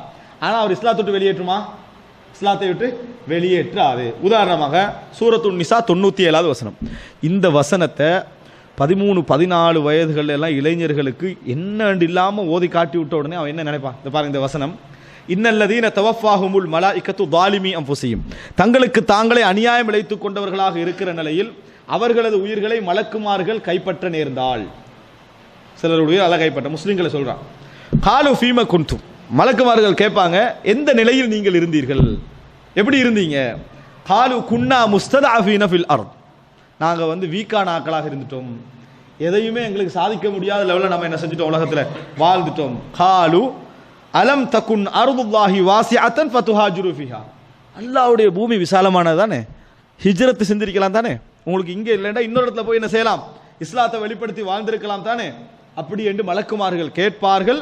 ஃபஉலாயிக மஅவாஹும் ஜஹன்னம் வஸாஅத் மஸீரா, இந்த மாதிரி நபர்களுடைய தங்குமிடம் நரகம், தங்குமிடத்தால் அது மிக மோசமானது. இது எதை சொல்லுது, முஸ்லிம்களாக வாழ்ந்து கொண்டு இஸ்லாத்தை வெளிப்படுத்த முடியாமல் வாழ்ந்தாங்க. அல்லாஹ் சொல்ற நீ ஹிஜ்ரத் செஞ்சிருக்கணும், ஹிஜ்ரத் செய்யலையா நீ அநியாயக்காரனாக என்ன செஞ்சிட்டாய், மௌத்தாகிட்டாய். இதை எடுத்து காட்டுறது இளைஞர்கள்ட்ட. அவன் என்ன நினைப்பா, இது எல்லாத்தையும் குறிக்கணும். இது எதை குறிக்க தெரியுமா, இஸ்லாத்தை வெளிப்படுத்த முடியாத நிலையில் யார் வாழ்றாங்களோ அந்த மாதிரியான பிரதேசங்களை, அந்த மாதிரியான ஊர்களை என்ன செய்வது. இது நாடு மட்டும் யோசிக்க கூடாது, ஒரே ஹிஜ்ரத் நான் ஸ்ரீலங்காலேருந்து சவுதி என்று வச்சிடக்கூடாது. ஹிஜ்ரத் என்றது ஒரு ஊர்லேருந்து இன்னொரு ஊருக்கு போகிறது ஹிஜ்ரத் தான். இஸ்லாம் வாழ முடியாத ஊர்லேருந்து இன்னொரு இஸ்லாம் வாழ முடிஞ்ச ஒரு ஊருக்கு என்ன செய்யறது, மாறுறது ஹிஜ்ரத் தான். இந்த மாதிரியான வசனங்கள் எதை குறிக்கும் என்றால், இஸ்லாத்தை ஒருவனுக்கு காட்ட முடியாமல் வாழுகின்ற நிலை ஏற்பட்டால், ஆனால் அவன் காவிர்களோடு சார்ந்து நடக்கல, இந்த நிலை ஏற்பட்டால் அவரும் அந்த மாதிரி என்ன செய்யக்கூடாது, குஃப்ரான நாட்டில் வாழக்கூடாது, இன்னொரு பகுதிக்கு என்ன செய்யணும், அவர் மாறிவிட வேண்டும் என்பதை இந்த வசனம் குறிக்கிறது. இரண்டாவது, ஆனால் அவர் இஸ்லாத்தை விட்டு வெளியேற்றாது. மூன்றாவது, அவர் வாழுவது அனுமதி, குஃப்ரான நாட்டில் வாழ்றது அனுமதி, அது 2 பகுதி, அது 2 பகுதி. எப்படி அந்த அனுமதி கிடைச்சது என்பது 2 பகுதி. குஃப்ர் நாட்டில் அவருக்கு வாழலாம், ஆனால் அது அனுமதி எதற்கு 2 பகுதி. சிறந்ததுன்னு எங்கேயும் வராது, குஃப்ர் நாட்டில் நீ வாழ்வது சிறந்தது அப்படின்றது எங்கே என்ன செய்யாது, வராது. அனுமதி, அந்த அனுமதி கிடைச்சதுக்கான காரணம் 2 வகையில்.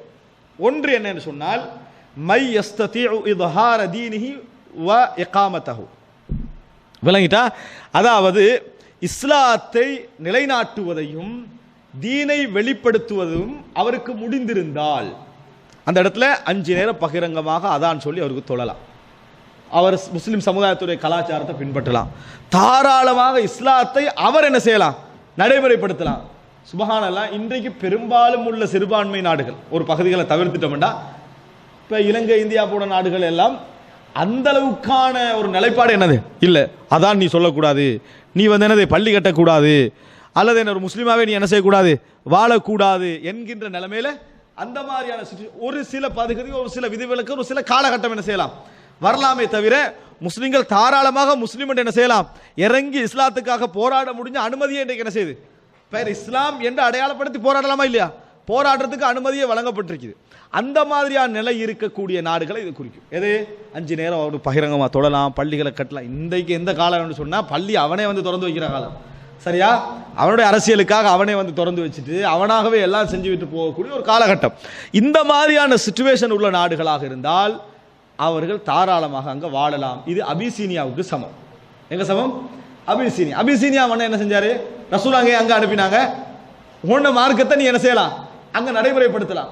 நான் ஒரு நாள் என்ன செய்வேன், அவர் அபிசீனியா மன்னர் என்ன சொன்னாரு, என் நாட்டுக்கு அடைக்கலம் தேடி வந்தவங்க நான் என்ன செய்ய மாட்டேன், அநியாயம் செய்ய மாட்டேன் லெவலில் அவர் நடந்துக்கிட்டார். இந்த மாதிரி உங்களது உரிமைகளை உங்களுக்கு இன்னும் சொல்ல போனா இன்றைக்கு தனியாக வேற செக்ஷன்லாம் பிரித்து தந்திக்கிறோம். நம்ம தான் நடைமுறைப்படுத்தாமல் இருந்துட்டிக்கிறோம். நாங்கள் நடைமுறைப்படுத்தாமல் அறவாசம் வச்சுக்கிட்டு இருக்கிறோமே தவிர அவன் நிறைய தந்திக்கிறான். சொத்தை நீ இஸ்லாம் சொல்ற மாதிரி பிரிச்சுக்கேண்டு, இஸ்லாம் சொல்ற மாதிரி பிரிச்சா பெரிய நஷ்டம் வரும்னு பிரிக்க அமைக்கிறான். நம்ம தான் அதை செய்யாமல் இருக்கிறோமே தவிர எங்கேயாவது இன்றைக்கு முஸ்லீம்களை பார்க்கலாம்னு சொன்னால் வழக்கு போட்டு வெத்தலாம், தாடி வளர்க்குறதுக்கு வழக்கு போட்டு வெத்தலாம். யார் வழக்காம வைக்கிறான்? நாங்கள் தான் என்ன செய்கிறோம், வழக்காம வைக்கிறோம். ஆனால் என்ன கவலை பார்த்தீர்களா, அந்த நாட்டிலே தாடி வளர்க்க தடை செய்து விட்டார்கள். உனக்கு யார் தடை செய்யல தானே, இவன் வளர்க்கறது இல்லை. எந்த நாட்டில் தடை, அந்த நாட்டில் தடை செய்து விட்டார்கள் அப்படின்னு ஏதோ ஒரு நாட்டை பற்றி அவருக்குள்ள கவலை. ஆனால் இவருக்கு இங்கே என்ன செய்யலாது, வளர்த்துக்கல. இங்கே தாராளமாக எல்லா அடையாளமும் செய்யலாம். இன்னும் சொல்ல போனால் அரபு நாட்டு இறக்குமதினு சொல்லப்படுற அளவுக்கு ஜுப்பாக்கள் அணிச்சிக்கிட்டு அதை அணிச்சிக்கிட்டு போனா கூட அவன் என்ன சார் மதகுரு போறாரு, அவனுக்கு ஜுப்பா போட்ட மதகுரு தானே. அந்த லெவலில் என்னது, இந்த லெவலில் நமக்கு முழுமையான அனுமதி தரப்பட்டிருக்கிற கூடிய நாட்டுகளில் தாராளமாக என்ன செய்யலாம், வாழலாம். ஒரு நாள் இஸ்லாத்தோட்டு என்ன செய்யாது, வெளியேற்றாது. அந்த வசனங்கள் இதுக்கு என்ன செய்யாது, பொருந்தாது. இரண்டாவது கட்டம் என்ன தெரியுமா, ஒருவர் இஸ்லாத்தை அவருக்கு வெளிப்படையாக நடைமுறைப்படுத்த இயலாது, வெளிப்படையாக அவருக்கு நடைமுறைப்படுத்த முடியாது, தீன் அவருக்கு நடைமுறைப்படுத்த இயலாது, முஸ்லிம் என்று காட்டிக்கொள்ள முடியாது. ஆனால் அவருக்கு ஹிஜ்ரத்து போகக்கூடிய அளவில் பலமானவரும் அல்ல. என்ன, பெண்களாக இருப்பாங்க, பெண்களாக இருப்பார்கள், வயோதிபர்களாக இருப்பார்கள், சக்தியற்றவர்களாக என்ன செய்வார்கள், இருப்பார்கள். இவர்கள் எல்லாம் குஃபருடைய நாட்டில் வாழ்வதற்கு அனுமதிக்கப்பட்டவர்கள். மார்க்கத்தை வெளிப்படுத்த முடியும் என்பதனாலே அல்ல, அதை தவிர உங்களுக்கு வேற வழி இல்லை. அல்லாஹ் தஆலா குர்ஆன்ல சொல்றான், சூரத்துன் நிசா 98 பாருங்க. ஃபர்ஸ்ட் குர்ஆன் வசனம் என்ன சொல்லிச்சு, நாங்கள் பூமியில் பலகீனர்களாக இருந்தோம், அல்லாஹ் கேட்கிறான் நீ ஹிஜ்ரத்து போகல அதனால நரகம் என்று சொல்றான். இங்கேயும் அல்லாஹ்வே சொல்றான், இல்லல் முஸ்ததஅஃபீன மினர் ரிஜாலி வன் நிசா வல் வில்தான் லா யஸ்ததீஉன ஹீலத வலா யஹ்ததூன சபீலா. எந்த விதமான அதாவது ஒரு வழியும் இல்லாத, சக்தியும் இல்லாமல் இருக்கக்கூடிய பெண்கள், அதாவது ஆண்கள், வயோதிபர்கள், அதுபோல சிறுவர்கள், இவர்கள் மீது குற்றம் கிடையாது அப்படின்றாங்க. இவர்கள் மீது குற்றம் கிடையாது. அவங்களுக்கு மார்க்கத்தை வெளிப்படுத்த முடியாது விட்டாலும் கூட அவங்களுக்கு என்ன குற்றம் கிடையாது. காரணம் அவங்களுக்கு வழி இல்லை, அவர்களுக்கு வழி கிடையாது. இன்றைய நிலை என்ன, இன்றைய நிலை சிறுவர்களோ ஆண்களோ பெண்களோ எல்லாரும் சரி நான் ஹிஜ்ரத்து போகிறேன்னா யார் தருவா நம்மளுக்கு, ஹிஜ்ரத் தரு, பர்மா மக்கள் படுற பாடு பார்க்கறது தானே, பக்கத்தில் உள்ள பங்களாதேஷ் படுத்துகிற பாடு பார்க்கலையா நாங்கள். அப்போ எவ்வளோ தரலாம், இன்றைக்குள்ள கால சிஸ்டத்தில் எவ்வளோ வாங்கலாம், எவ்வளோ மக்களை வைக்கலாம், இந்த மாதிரியான பிரச்சனை நிறைய இருக்குது. அப்போ எனவே நிர்பந்த நிலையில் ஒரு மனிதன் வாழ்ந்தால் அவனுக்கு ஹிஜ்ரத் போகலாம், ஆனால் ஹிஜ்ரத் போக வழி இல்லை, நிர்பந்திக்கப்பட்டிருக்கிறான், பலகீனமானவனாக வாழ்றான். அப்படி என்று இருந்தால் அவன் இதுக்குள்ள என்ன செய்ய மாட்டான், அடங்க மாட்டான். இந்த ரெண்டு பேரும் மார்க்கத்தை வெளிப்படுத்த முடிந்தவன், இரண்டாவது வெளிப்படுத்த முடியாது ஆனால் ஹிஜ்ரத் செய்வதற்கான எந்த வழியும் இல்லாதவன், இந்த ரெண்டு பேருக்கும் குஃபருடைய நாட்டில் வாழ்வதற்கான அனுமதி உண்டு. அப்போ நம்ம எந்த பகுதியில் இருக்கிறோம், இதில் முதல் பகுதியில் தான் இருக்கிறோம். நாங்கள் ரெண்டாவது பகுதியில் கூட இல்லை, ரெண்டாவது பகுதியில் கூட இல்லை என்பதை நம்ம என்ன செய்கிறோம் பார்க்கிறோம். அன்புள்ள சகோதரர்களே, இந்த பகுதியோடு இறுதி பகுதி, அதாவது இந்த வலாவல் பராவுடைய இறுதி பகுதி என்ன என்று சொன்னால், அதாவது மா யஹ்சுலு பிஹி இத்ஹாருத்தீன், மார்க்கத்தை வெளிப்படுத்த முடியக்கூடிய ஆற்றல் என்ற ஒரு பகுதி சொன்னோமே. மார்க்கத்தை வெளிப்படுத்த முடிதல், மார்க்கத்தை வெளிப்படுத்தல்னா என்ன, அதை சரியாக வழங்கப்படுத்தணுமே. ஒரு சமுதாயத்தோட பார்வையில் மார்க்கத்தை வெளிப்படுத்துறேன்னா ஹலீஃபா வாருது என்ன, அந்த நாட்டில் முஸ்லீம்கள் தான் ஆட்சி செய்யணும், அதான் மார்க்கத்தை வெளிப்படுத்தல். அதல்ல, மார்க்கத்தை வெளிப்படுத்தல் முடிந்தது என்று சொன்னால் இத்ஹாருத்தீன், பாருங்க மிக முக்கியம், இத்ஹாருத்தீன் யஹ்சுலு பிமுஜர்ரதி இகாமத்தி ஸலா வ கைரிஹா, தொழுகையை உங்களுக்கு நிலைநாட்ட முடிந்தால், அதான் உங்களுக்கு அங்கே சொல்ல முடிகிறதாக இருந்தால், தொழுகை உங்களுக்கு கூட்டாக நிலைநாட்ட முடிந்தால், இது போன்ற மார்க்க அடையாளங்களை உங்களுக்கு முஸ்லிம் என்று நீங்கள் காட்டிக்கொள்வதற்கான முழு உரிமை உங்களுக்கு வழங்கப்பட்டு விட்டால் ஹலாஸ், என்ன மார்க்கம் உங்களுக்கு வெளிப்படுத்துவதற்கான அனுமதி வழங்கப்பட்டு விட்டதுன்னு அர்த்தம். இதுதான் இத்ஹாருத்தீன். இதுக்கு அர்த்தம் இப்படி அல்ல, காபிர்களுடைய சிலைகளை, அவங்க வணக்கக்கூடிய மார்க்கத்தை, அவர்களுடைய விஷயங்களை எதிர்த்தால்தான் மார்க்கத்தை வெளிப்படுத்தியதாக ஆகுவார் இடத்துக்கு என்ன செய்யாது, வராது. உங்களுடைய மார்க்கத்தை உங்களுக்கு முழுமையாக செய்யக்கூடிய லெவல் இருந்துட்டு சொன்னால், நீங்க மற்ற விஷயங்களை எதிர்த்தால் அவர்கள் ஏதாவது செய்து விடுவார் கொண்டு அஞ்சி வாழ்ந்தாலும் உங்களுக்கு மார்க்கத்தை வெளிப்படுத்தக்கூடிய அனுமதி உங்களுக்கு என்ன செஞ்சது, வழங்கப்பட்டு விட்டது. இப்போ ஜாஃபர் பின் அபி தாலிபுடைய சிச்சுவேஷன் அதான் இருந்தது. மன்னர் என்ன செய்வார்னு அவருக்கு தெரியும், அவர் எப்படி பேசினாரு, அந்த மார்க்கத்தை பெரிய அளவில் என்ன செய்யல, அவர் எதிர்க்கல, ஆனால் இஸ்லாத்தை தெளிவாக என்ன செஞ்சாரு, இதான் இஸ்லாம்னு சொன்னாரு. அதுலேருந்தே மன்னர் உணர்ந்து கொண்டாரு, இது என்னன்னு உணர்ந்து கொண்டாரே தவிர எப்படி சொல்லல நீங்க காபிர், நீங்க இஸ்லாத்தை விட்டு வெளியே பேத்துட்டீங்க ரசூலுல்லாஹ் சொன்னாங்கடா சொன்னாரு. அப்படித்தான் அதாவது சொல்ல நம்ம நினைக்கிறோம். ஆனா அப்படி வெளிப்பட்டால் தான் இஸ்லாத்தை வெளிப்படுத்தியதாக என்ன செய்யாது, ஆகாது. நம்ம மார்க்கத்தை நாங்கள் நடைமுறைப்படுத்த முடிந்த லெவலில் இருந்து என்று சொன்னால் மார்க்கத்தை இல்ஹாருத்தீன், மார்க்கத்தை வெளிப்படுத்த முடிந்த இடத்துல இருக்கிறோம். நாங்கள் அதையெல்லாம் தாண்டிக்கிறோம். நாங்கள் அதையெல்லாம் தாண்டிய நிலையில் என்ன செய்கிறோம், இருக்கிறோம் என்பதை நம்ம பார்க்கிறோம். அன்புள்ள சகோதரர்களே, எனவே இந்த மாதிரி விஷயங்களை நம்ம பார்த்துட்டோம் என்று சொன்னால் இந்த மாதிரி சொல்ல முடிந்த அளவில் முஸ்லிம்களுடைய வேதம் குர்ஆன், முஸ்லிம்களுடைய தொழுகை முறை எது, முஸ்லிம்களுடைய வாழ்க்கை முறை எது, நாங்கள் இப்படி வாழ முடியும் என்கின்ற அமைப்பில் இருந்துட்டால் அவர்களுக்கு மார்க்கத்தை இல்ஹாருத்தீனுக்கான அனுமதி வழங்கப்பட்டுட்டது. அந்த நாட்டில் வாழ்வதற்கு அவருக்கு எந்த விதமான தடையும் இல்லை என்பதை புரிந்து கொள்ள வேண்டும். சொல்லிட்டு ஒரு சின்ன குறிப்புன்னு சொல்றாரு. அது என்னென்ன ஃபமின் ஹுனா, இங்கே சவுதி அரேபியாவில் ஒரு சின்ன ஒரு கருத்து முரண்பாடுகள் இருக்குது. என்னன்னு சொன்னால் உலக விஷயங்களுக்காக ஒரு இஸ்லாமிய நாடை விட்டு வெளியே போகலாமா, உலக விஷயங்களுக்காக படிப்பு பிஸ்னஸ் இப்படி இப்படின்னு சொல்லி நம்ம வெளியே போகலாமா? அப்படி வெளியே போனால் கன்ஃபார்மாக என்ன நடக்கும், குஃப்ருடைய நாட்டுக்கு தான் பெரும்பாலும் பேத்துப்படும். போனால் சாராயம், விபச்சாரம், குஃப்ரு, எல்லா விதமான அநியாயம், மார்க்கத்துக்கு முரணான கல்வி முறை, எல்லா விதமான சூழலும் அங்கே இருக்கும். உனக்கு அப்படி போகிறதுக்கு அனுமதி இருக்குதா? உனக்கு இங்கே வாழ்க்கை முறை எல்லாம் இருக்கிற நேரத்தில் உனக்கு தேவை இருக்கிறதா? இந்த இது இல்லை என்ற கருத்தில் மாதிரி தான், அந்த கருத்தில் அவர் சொல்லலை. கிங் அப்துல் அசீஸ் இருந்தார், அவர் 2 முறை தான் என்ன செஞ்சார், இதை விட்டு வெளியே போனார். சவுதி அரேபியா விட்டு 2 முறை தான் என்ன செஞ்சுக்கிறார், வெளியே பேத்திக்கிறார்.